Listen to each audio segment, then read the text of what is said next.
I tell you, this is one of the few moments in 6 years I've done the show I'm not just beyond belief. I got a notification hours ago about a 6-year-old, 6 years old. He was 6, a first grader. He was suspected of shooting a teacher in Virginia. It really has happened in Virginia. I mean, how could a 6-year-old get hold of a gun? Good evening. We begin tonight with the end of the week and another tragedy in our schools and a community in shock. This has so many questions that need to be answered. How could a 6-year-old get a hold of a gun, then shoot a teacher in front of classmates? The shooting happened around 2 this afternoon at Rich Neck Elementary School in Newport News. Police tell us the shooting appears to be intentional. More importantly, it has school officials, parents, and young children all grasping for answers into how it all happened. 10 on your side's Michelle Wolf's in Newport News to try and put this tragic day together for us.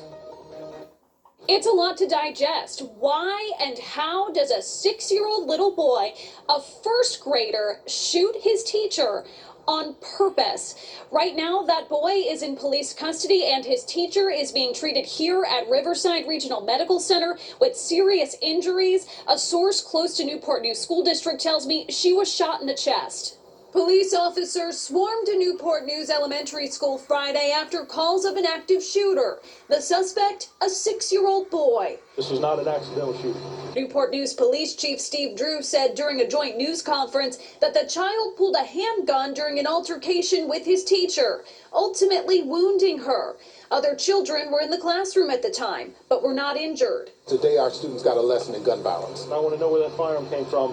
What was the situation? Groups of children escorted by plainclothes officers in bulletproof vests to their families after an hour-long lockdown. Tracy DeBrew rushed to Rich Neck Elementary to pick up her grandson when she heard the news. Where did this child come from? We have to do something about this gun violence. And it's taking over now. It's taking over our babies. And this military mom who recently moved to the United States while her husband is stationed in Hampton Roads. Let's do something. We've got a new governor now. Let's do something. Let's change it. You've got a beautiful country. You've got beautiful people. But what's the problem? Guns. It's a dark day for Newport News. We're going to learn from this, and we're going to come back stronger. Newport News police tell me at last check the teacher has shown some improvement. This coming Monday, school is going to be canceled for Rich Neck Elementary students, and counseling services will be available. In Newport News, Michelle Wolf, 10 on your side. So how could a 6-year-old obtain a gun? Maybe the parents forgot to lock it. Are we comparing this to Ethan Crumling? Exactly. Because in Ethan's case, the parents, Jennifer and James, got Ethan a gun for Christmas. They went to the shooting range according to the evidence. Now they forgot to lock up the guns. Now that's why they're being charged with involuntary manslaughter. But let's look at the law here. In Virginia. Virginia honors all valid out-of-state concealed carry permits issued to individuals who are at least 21 years old and carrying a photo ID issued by a government agency. Residents must have a Virginia handgun permit in order to carry in the state as the state does not consider unconstitutional carry. Now, can you open carry a gun without a permit in Virginia? It is legal in Virginia without permit for anyone who is at least 18 years old who can legally possess a firearm. However, local laws such as Alexandria and Newport News may ban open carry firearms in public buildings, parks, and special events like school. So, in this case right here, you probably got this on the old scale. One is the parents don't have a permit, so the pop's under 21. Another incident in this case here, they may have traveled out of state, so they must have gotten a Virginia ID.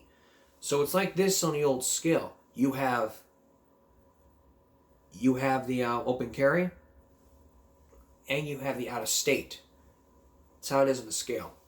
But we don't know what happened because no one knows. Now schools will be out, canceled on Monday because of all this. I mean, this is not the way I want to start the new year. I mean, look, Throughout the 6 years of doing this show, I have never been nauseous beyond belief.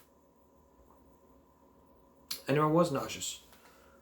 I'm nauseous beyond belief. I'm speechless that a 6-year-old knows how to shoot a gun. So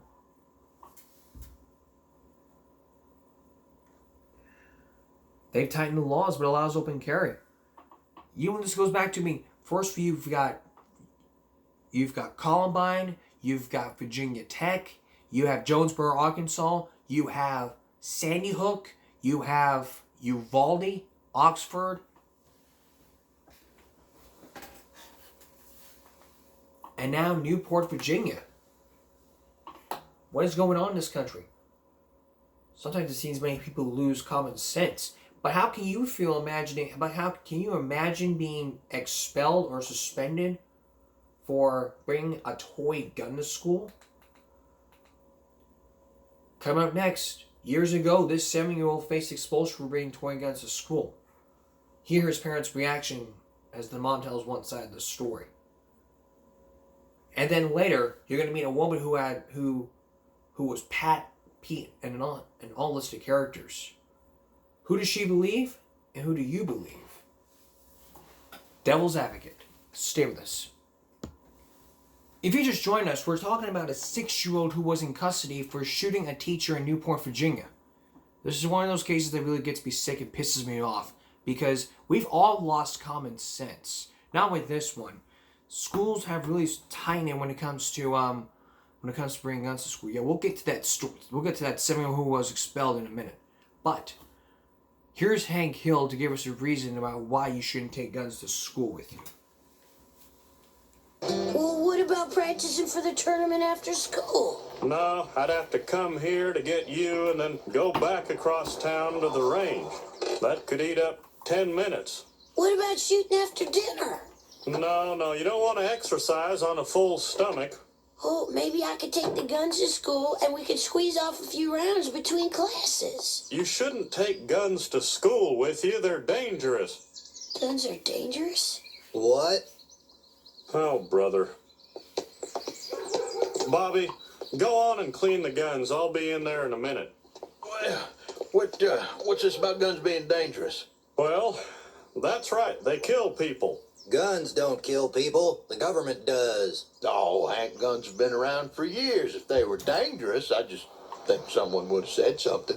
Most deaths in the home are from guns and gun accessories. Let me ask you this. A guy breaks into your house, but you don't have a gun. How are you going to shoot him?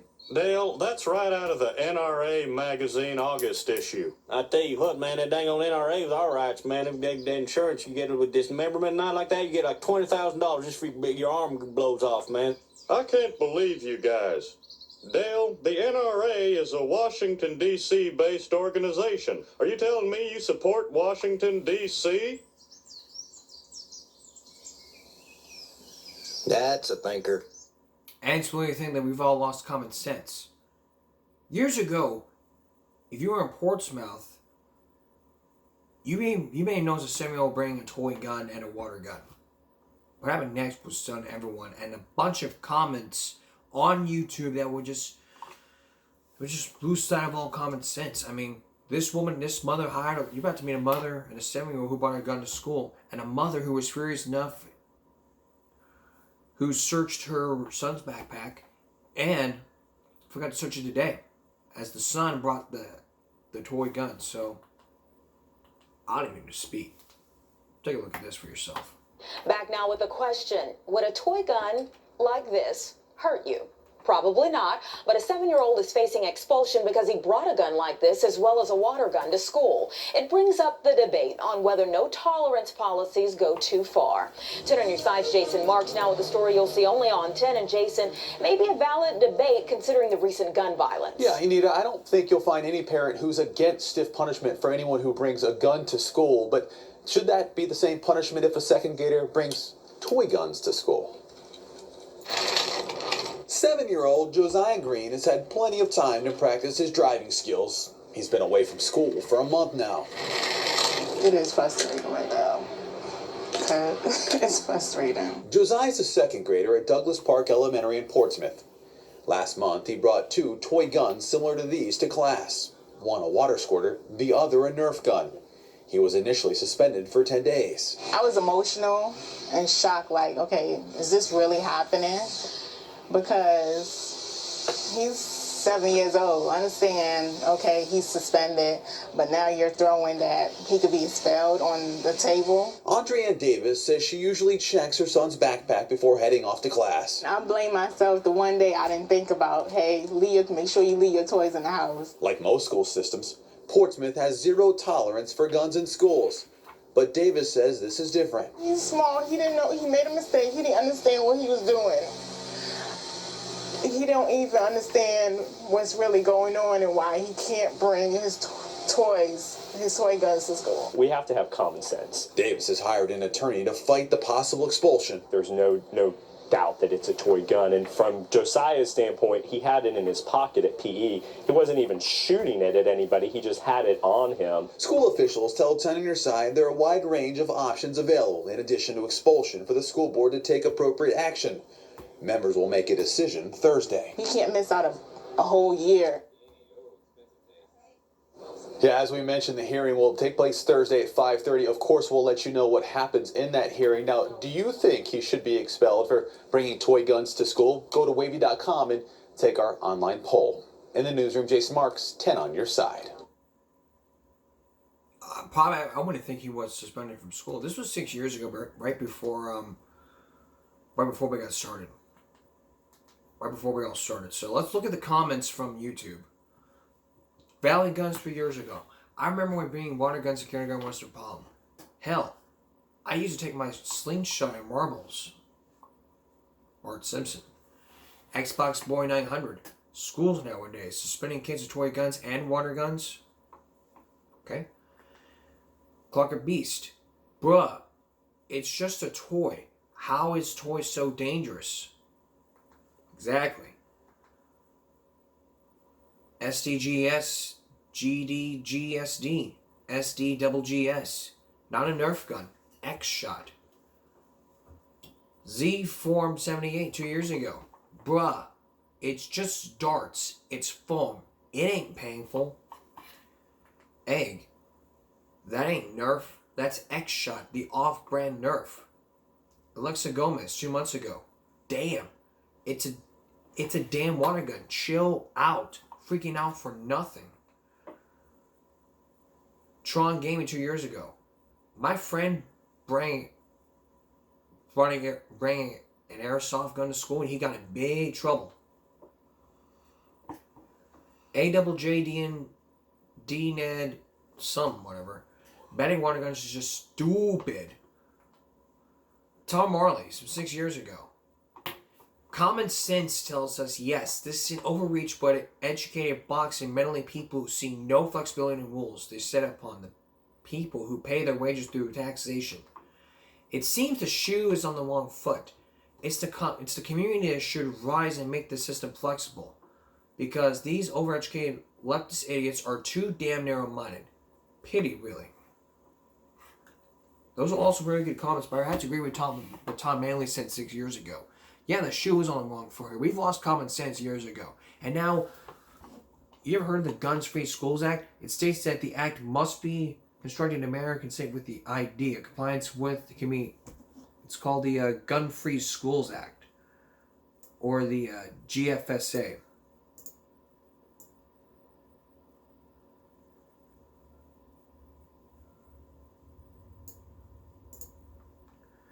I mean, this is all from the TEA, the state education. I mean, the TEA, the Texas Education Agency. This is the Free Guns Act 1994. The Gun Free School Zones Act is the act of Congress prohibiting any unauthorized individual from knowingly possessing or a loaded or unsecured firearm in a place of injury that an individual knows, or has reasonable cause to believe is a school zone defined as 18 U.S.C. That was the act of 1990.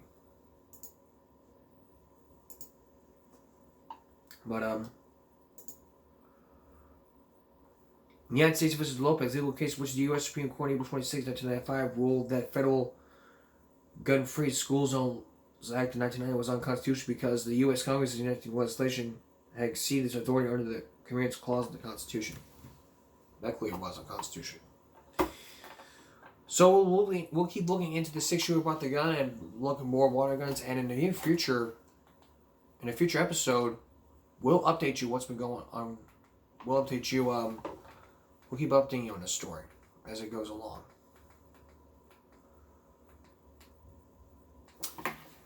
She said she was Pat and Pete and a whole bunch of different characters.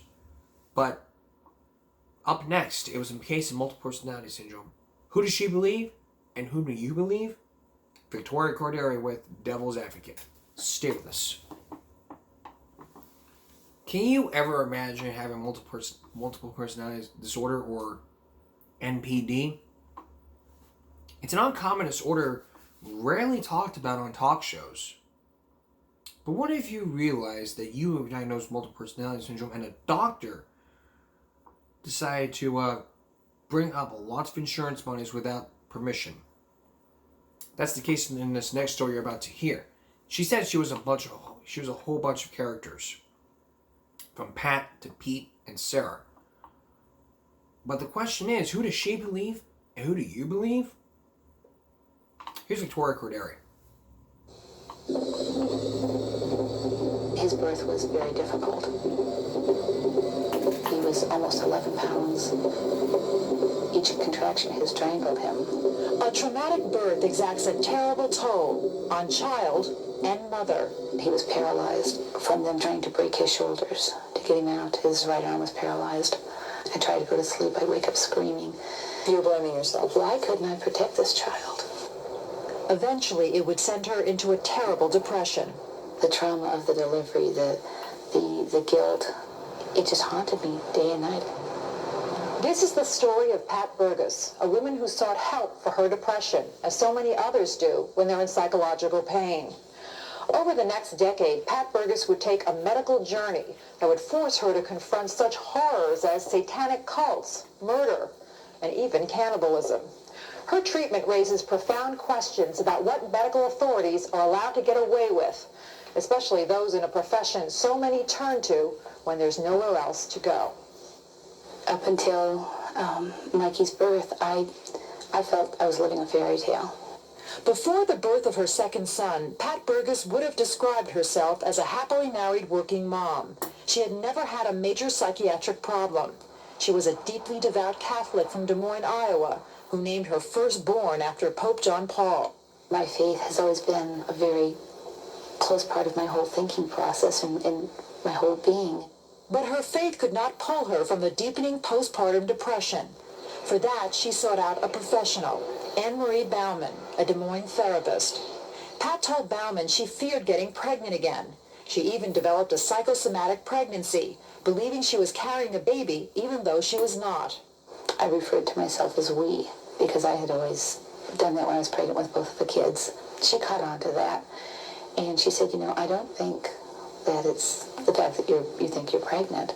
Instead, the therapist thought it was a sign that Pat fit the profile of a hot new psychiatric diagnosis. She brought up multiple personality disorder, and she asked my husband and I what we knew about it. And, we knew about the movie Sybil. Remember you promised to bring Great Last Mile? Sybil, a best-selling book and television movie from the 1970s, is the way most of America learned about multiple personality disorder.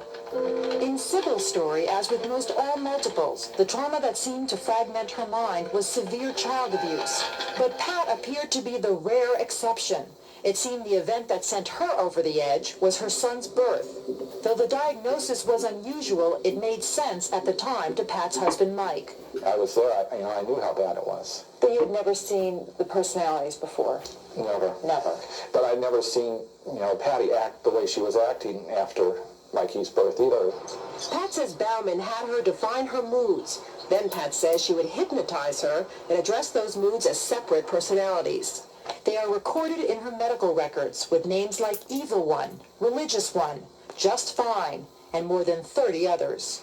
She would tell me that the depressed one wants to talk to me. and we would role play this out. But it got to the point where it wasn't role playing anymore. Then that happened so much, it was just like it was out of control. Pat's despair only worsened. She attempted suicide and became too despondent to work. Just this horrible, terrible, dark sadness came over me. Pat says the therapist told her she needed more intense help. Now that I had gotten this ill, that I would need to go into a hospital, or I would need to find a psychiatrist somewhere. She finally called the National Institute of Mental Health and was given the name of a renowned pioneer in the field of multiple personality disorder, Dr. Bennett Braun. When I first started doing this work, I was incredulous, to say the least, and a disbeliever, to say the least. In the mid-'80s, Dr. Bennett Braun was at the epicenter of the field of multiple personality disorder. He appeared in videos on the subject, wrote a book, and testified widely as an expert on multiples. Good Housekeeping magazine eventually included him on its list of top psychiatrists in America, and even Gloria Steinem would laud him for his work. And by the time Pat was seeking help, Dr. Braun had become the head of a revolutionary new program devoted to the treatment of multiples, housed inside one of Chicago's most respected hospitals, Rush Presbyterian St. Luke's Medical Center. So Pat and Mike made the trip from Des Moines to Chicago. They worried it was a long shot that such an esteemed doctor would take Pat's case, but the program seemed tailor-made for her. And for the first time in 2 years, Pat and Mike Burgess felt there might be hope. Did you feel like you were looking finally at your Savior or your salvation, someone who was going to make you better? Yes, this seemed to be an answer that we've been praying for. But be careful what you pray for. Dr. Braun would indeed take on Pat's case and take her for a wild 6-year psychological ride that eventually would ensnare her husband and 2 small children as well. When we come back, the journey begins. Pat and her husband and her kids go to the hospital, and they would take this therapy. Victoria Gadara continues the story when we return. Stay with us.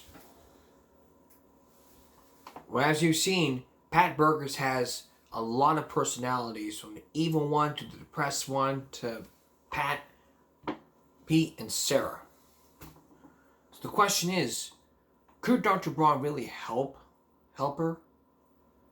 Or do something even worse? As Victoria Gadara presents the story, you will be amazed at what's going on. You'll witness this true therapy that really Dr. Braun only knows. In March of 1986, Pat Burgess checked into Dr. Bennett Braun's pioneering clinic at Rush Presbyterian St. Luke's Medical Center in Chicago. She was extremely agitated. There were times she couldn't sit still. Dr. Braun spoke about Pat's case a few years ago in this video. The woman he met was completely out of control. Pacing, wringing her hands, talking to crying. She had changes in voice quality, changes in behavior, changes in style of speaking. Symptoms of multiple personality disorder. The challenge now was to get to its roots. Mike says Dr. Braun told them that 99% of all multiples are victims of sexual abuse. And Patty had said, well, I'm that 1% then because I haven't been sexually abused.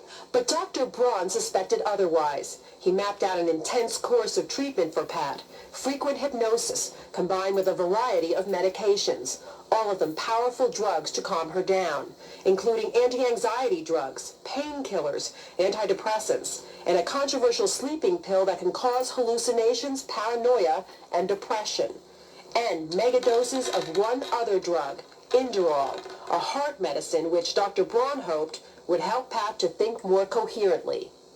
And suddenly, new visions did begin to appear in Pat's mind. Frightening images that would turn inside out everything she believed about herself, her family, and her life. Because for the first time, this 29-year-old woman who had never had a single recollection of any child abuse began to discover something new. She reported to me that she had severe neglect, emotional abuse, physical abuse, and sexual abuse. So Pat fit into Dr. Braun's profile of a multiple after all. With his help, she recovered memories of abuse at the hands of people she loved and thought had protected her entire life, her parents. And there was more, something beyond imagination.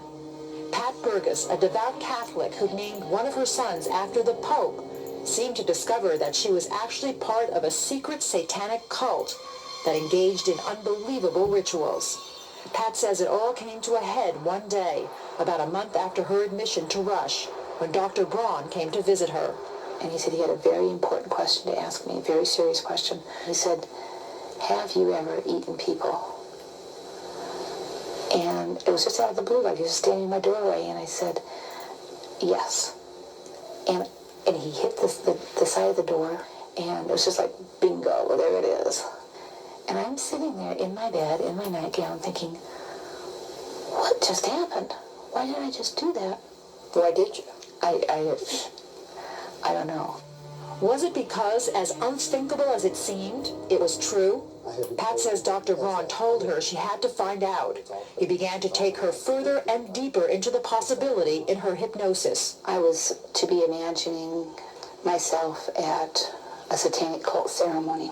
Picture myself being this high priestess in charge of this entire event. Then, while hypnotized, Pat would recover brutal memories of senseless events she'd never consciously recalled before entering treatment. But it made sense to her doctors, Pat says, a perfect explanation for her lapse into multiple personality disorder. They would say, well, what you were telling us was so terrible that the other personalities, for your own protection, blocked you out. Through the next weeks and months, Pat's medical records show she confessed to a laundry list of depravities, hundreds of accounts of murders, orgies, rapes, and cannibalism. All of this discovered through hours of hypnosis and heavy doses of drugs. I had come to believe that I was killing children, eating people. I was raped and abused. Even worse, she'd come to believe that she'd forced her two young sons, ages 3 and 5, to participate in these barbaric rituals as well, and that she had sexually abused them, just as she had been sexually abused. Pat says Dr. Braun told her only she could help them. He told me that I had to get all of these secrets out of me first, and then we had to go and get these secrets out of the kids. Otherwise, none of us would get better. So Pat and Mike, placing so much faith in this renowned doctor at this prestigious hospital, made a wrenching decision. They put John, just 5 years old and not even in kindergarten, in the hospital. I saw how miserable Patty was, and I didn't want that to happen to my son. Excuse me. And so that's why John went into the hospital for an evaluation. And on the advice of Dr. Braun, Pat says Mikey, a tiny boy of 3, soon followed. I couldn't take the chance of losing him too. So that's why we put him in the hospital. You thought you were saving your family? Yes, I did. The 3 and 5-year-old were separated from their mother and put inside the locked unit of Russia's Department of Child Psychiatry. They were given their own regimen of drugs and therapy. And now, when Pat would recover a memory that involved the boys, she says Dr. Braun would then take her to see her sons and hold a joint therapy session to help them remember what she now believed they were repressing. Memories of rapes and murders and cannibalism. We had to go over this until they could talk about doing it themselves. That they had killed this baby. Mikey had to talk about what it was like to eat the baby, what it was like to have to bite the baby when it was still alive and eat its cheek. Pat says Dr. Braun even used guns and handcuffs in his therapy with her boys, again to try to draw out their memories. And the kids were supposed to look at that door, holding these guns, aiming these guns at the door, and to imagine the kids that they were killing. One of John's images was so vivid, Dr. Braun later used it when he testified as an expert on multiple personality disorder. I had one child who was just 5 years old talk to me about what it's like to stick a knife in somebody's abdomen and pull it down, and how the intestines pop out and they just blow out, and what it smells like. Having done surgery myself, I know what it's like to open my belly. And if the anesthesia isn't done right and the muscle relaxing isn't done right, that's exactly what happens. The bowels come right out through the womb. And here's a 5-year-old that can describe to me something I know something about. Where does a 5-year-old learn about this? These stories seem so real that Dr. Braun even sent Mike on an unbelievable mission. He had my husband go to a family barbecue and bring back a hamburger. He said he had it tested at the hospital for human tissue. Yes, you heard right. Dr. Braun asked for meat from Pat's family barbecue. He was using the laboratory of a major respected medical center to test meat to see if it contained human flesh. So what was going on here? Was Dr. Braun simply playing along with Pat's psychotic hallucinations as part of her therapy? Or was something else happening, more evil and damaging than she could have ever known? Victoria Corderi will answer that question, and along with the others, as we continue looking into this multiple personality syndrome. Stay with us. Before we continue on with Pat Burgers, let's give you an update on the Oxford case. Now, once again, the Oxford School District is seeking to dismiss a lawsuit that holds them accountable for the shooting. Andrea Smart has a child who attends Oxford. She's one of the parents suing the school and staff members in a state and federal court. But those answers may be delayed right now. Oxford school attorneys claim the blame for the killing stops the Crumblies. In their filing, they state that the lawsuit is without legal merit because the tragedy falls on the shooter who pled guilty. They add the claims of the negligence do not negate the governmental immunity. Johnson is strongly opposing the possibility of dismissal before all the facts are gathered. Wolf Mueller, who represents the families of the victims, also expressed frustration. A judge is expected to decide whether or not to dismiss the lawsuit sometime this week, so we'll keep you posted what's been going on. Now, Ethan Crumbley, the person who knew about this, is to remain in the Oakland County Jail. The next hearing on the sentencing delayed. A brief hearing lasted 5 minutes. And now he's still in jail. That hearing was originally scheduled to set February 10th, but was pushed back indefinitely. Judge Quinn Rowe said some other items still need to be ironed out before the hearing can proceed, so we'll keep you posted.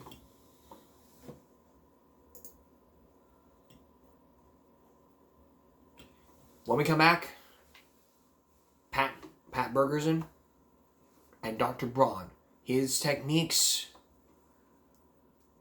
and the question, was she a leader of the satanic cult? Stay with us. You've heard what Dr. Braun confessed on tape about what had happened. You've heard from Pat Burgers about how she said she was a member of a satanic cult. But was she really? Or was Dr. Braun just playing along? As Victoria Corderi continues, you will witness of how Pat says she was the leader of a satanic cult. He was just like this master detective piecing all this puzzle together. A puzzle of a worldwide cult? A worldwide, intergenerational satanic cult that had avoided all detection until him. I have been told. Was Dr. Bennett Braun really a master detective? Pat Burgers certainly appeared to be a very sick woman. She's almost unrecognizable here, under the influence of heavy drugs and hypnosis in this local Chicago news series. Who's there? Sarah. How old are you, Sarah? I'm 5. Dr. Braun hypnotized Pat so she could assume several of her personalities for a story about his clinic. I'm Pete. You're Pete. How old are you, Pete? 13. How many personalities did you have? We gave up after 300. We were over 300. I don't like this kind of crap. Pat's personalities are startling and convincing. But was Dr. Braun uncovering them or just creating memories and planting them in Pat's mind? Pat never realized that while she was submitting to Dr. Braun's treatment, the American Medical Association had issued a report criticizing hypnosis and warning that it had the power to create false memories. And she also didn't know that the credentials of this so-called expert were not what they seemed. All my life, one of the things I'd wanted to be was a psychiatrist. Well, Maybe so, but Dr. Braun had a tough time completing his residency. He was asked to leave the University of Chicago Hospital after unspecified disagreements with the administration. He spent more than a decade practicing psychiatry before finally completing his training at Rush. Even after Pat came into his care, he repeatedly failed to get board certified as a psychiatrist.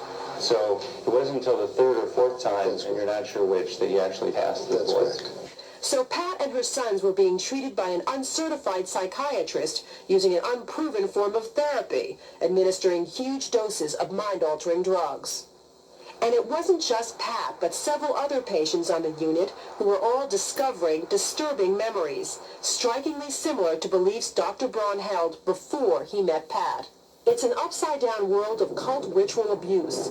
Listen to how he would describe it in a lecture he gave to mental health professionals in 1992. I've developed 12 P's for your people in ritual abuse.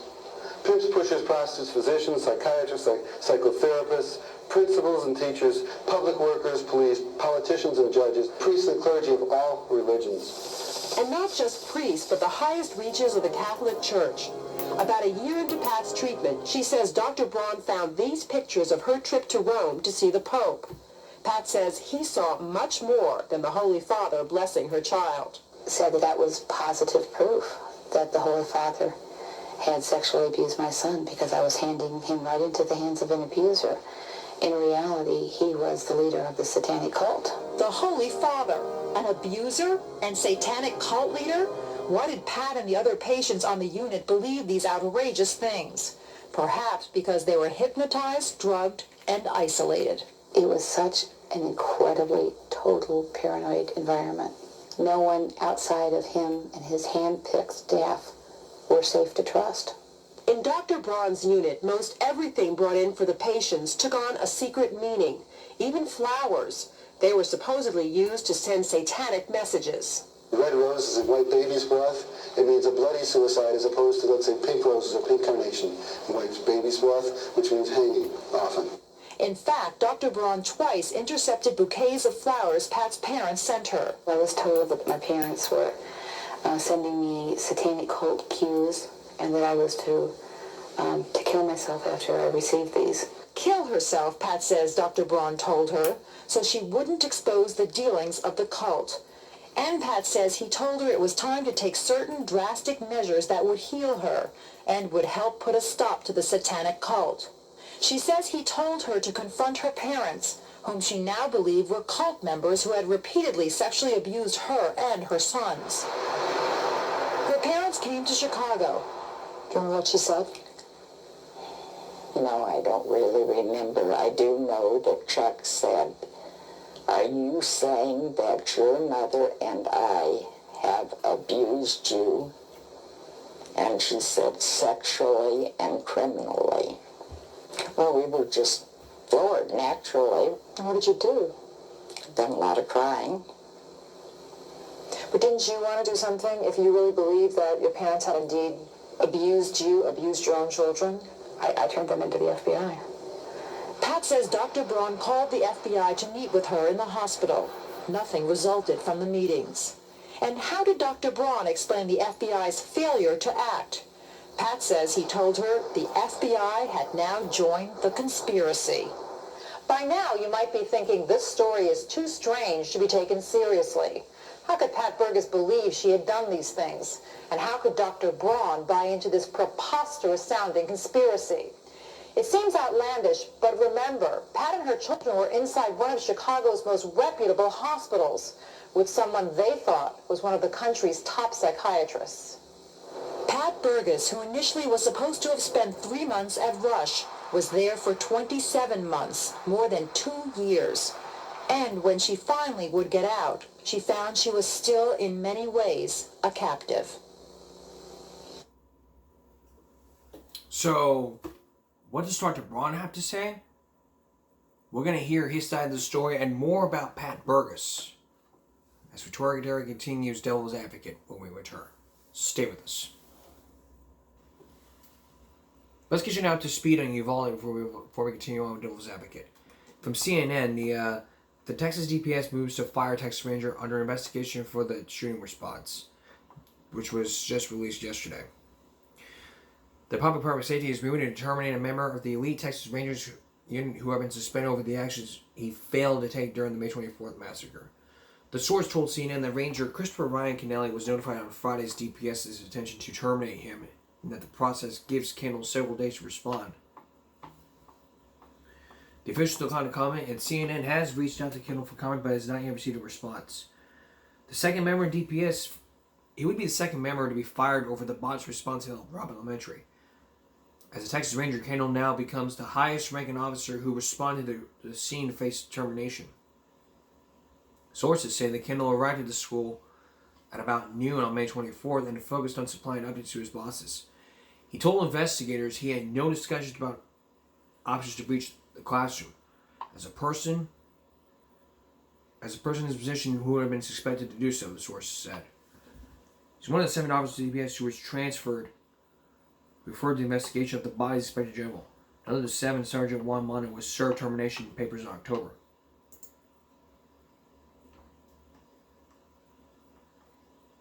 That leads you to believe that he had something to do with this.